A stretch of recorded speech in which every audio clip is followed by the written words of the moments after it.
আসসালামু আলাইকুম ওয়া রাহমাতুল্লাহি ওয়া বারাকাতুহু। আমরা একটি বিশেষ ক্ষণে আপনাদের সামনে উপস্থিত হয়েছি।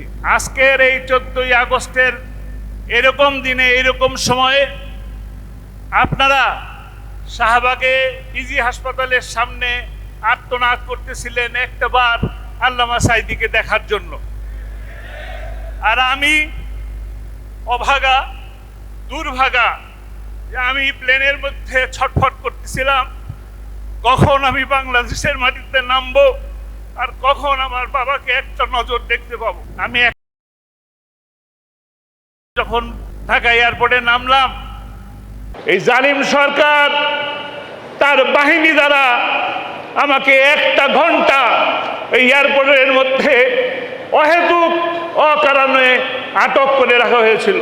আমি তখন অত্যন্ত ধৈর্য সহকারে চুপচাপ বসে তাদের এই কীর্তিকলাপ দেখেছি।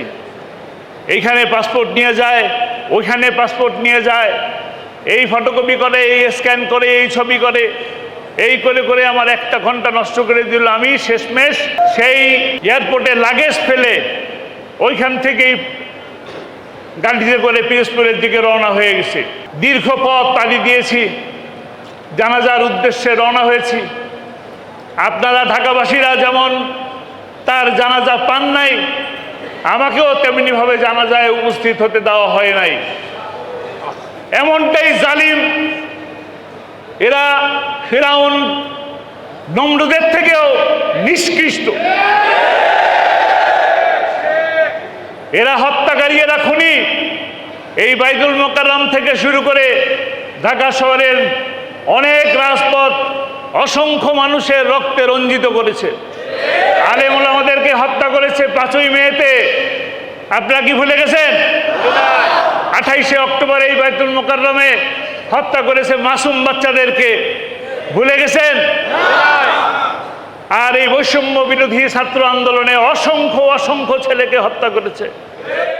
28শে ফেব্রুয়ারির রায়কে কেন্দ্র করে, আল্লামা সাঈদীর ওই রায়কে কেন্দ্র করে অসংখ্য নারী, পুরুষ, শিশু, ছাত্র মানুষকে হত্যা করেছে নির্বিচারে গুলি করে। আপনারা কি সেই সব হত্যার বিচার চান? তাহলে আল্লামা সাঈদীকে যারা ভালোবাসেন, যারা বাংলাদেশকে ভালোবাসেন, তাদেরকে অবশ্যই ঐক্যবদ্ধভাবে থাকতে হবে। আপনারা কি এরকম একটা দিন কল্পনা করতে পেরেছেন? আমি তো কল্পনা করি নাই যে বাইতুল মোকাররমের মসজিদে দাঁড়িয়ে আমি আপনাদের সামনে কথা বলবো। এই সুযোগ আসবে, এই সুযোগ এরকমভাবে কথা বলতে পারবো এরকম ধারণা করি নাই। কিন্তু আল্লাহ রহমানুর রহিম আমাদেরকে দয়া করে এই পরিবেশ সৃষ্টি করে দিয়েছেন। আমাদেরকে এই পরিবেশকে ধরে রাখতে হবে। এই পরিবেশ যেন সুন্দর থাকে, দেশ যেন শান্তির সৃষ্টি হয়, সেটা কি আপনারা চান? আমরা যখন জেলখানায় আব্বার সাথে সাক্ষাৎ করতে যেতাম, তখন আব্বা বলতেন আমার নামে এত বদনাম, এত কথা, বাংলাদেশের মানুষরা কি আমাকে এইভাবেই ভাবে? আপনারা কি সেইভাবে ভাবতেন? আপনারা কি আল্লামা সাঈদীকে ভালোবাসেন? যদি ভালোবাসেন তাহলে আপনাদের কাছে আমার করজোড়ে নিবেদন থাকবে এটা, এই বাংলাদেশ, সোনার বাংলাদেশ গড়া সম্ভব যদি আমরা ঐক্যবদ্ধ থাকি। তার যে স্বপ্ন, সারা জীবনের স্বপ্ন, কোরআনের রাজকে প্রতিষ্ঠা করা, সেই কোরআনের রাজকে প্রতিষ্ঠা করা সম্ভব যদি আমরা আজকে শান্তশিষ্টভাবে থাকি। আজকে যদি আমরা তাদের মতন আচরণ করি যারা আজকে বাংলাদেশ থেকে বিতাড়িত হয়েছে আপনাদের কারণে, ছাত্র জনতার কারণে, তাদের মতন আচরণ যদি আমরা করি, তাহলে কি আমাদের জন্য একই পরিণতি অপেক্ষা করতেছে কিনা? আপনারা দরবেশকে চিনেন? সেই দরবেশ আজকে দাড়ি মোষ কেটে কিভাবে মানুষ পুলিশের কাছে ধরা পড়েছে চিন্তা করেছেন? অবৈধভাবে টাকা কামাই করে কোনো লাভ আছে? সম্মান থাকে? ইজ্জত থাকে? থাকে না। কাজেই আমরা এই যে মসজিদের মধ্যে আছি, এই মসজিদের মধ্যেই থাকবো ইনশাআল্লাহ। এই মসজিদ থেকে ইনশাআল্লাহ দ্বীন কায়েম হবে, এই মসজিদ থেকে ইসলাম কায়েম হবে, এই মসজিদ থেকে ইনশাআল্লাহ সারা বাংলাদেশ শাসিত হবে ইনশাআল্লাহ। আল্লাহ তাআলা আমাদেরকে সে তৌফিক দান করুন।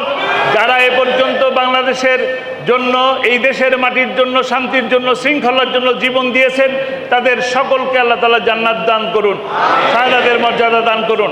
28শে ফেব্রুয়ারিতে রায়কে কেন্দ্র করে যারা জীবন দান করেছেন এবং বিভিন্নভাবে যাদেরকে ষড়যন্ত্রমূলকভাবে ফাঁসি দান করেছেন, তাদেরকেও আল্লাহ তাআলা যেন শাহাদাতের মর্যাদা দান করেন। আমাদের নেতৃবৃন্দ যারা বন্দী আছেন তাদেরকে অবিলম্বে মুক্তির দাবি জানাচ্ছি। দ্রুত তাদেরকে মুক্তি দিয়ে মুক্ত আকাশের নিচে তার পরিবারের কাছে ফিরিয়ে দিন। গুম হওয়া যে ভাইরা আছেন আয়নাঘরের নামে, তাদেরকে ওই আয়নাঘর থেকে মুক্তি দান করুন। আর বাংলাদেশে আমরা শান্তি প্রতিষ্ঠার জন্য সকলে ঐক্যবদ্ধভাবে প্রচেষ্টা চালাবো, একসাথে কাজ করব। ইনশাআল্লাহ বাংলাদেশ সোনার বাংলা অবশ্যই গড়বে আপনাদের মাধ্যমে, ছাত্র জনতার মাধ্যমে, আর আমাদের প্রিয় ভাইদের মাধ্যমে। ওয়া মা তৌফিক ইল্লা বিল্লাহ। আসসালামু আলাইকুম ওয়া রাহমাতুল্লাহ।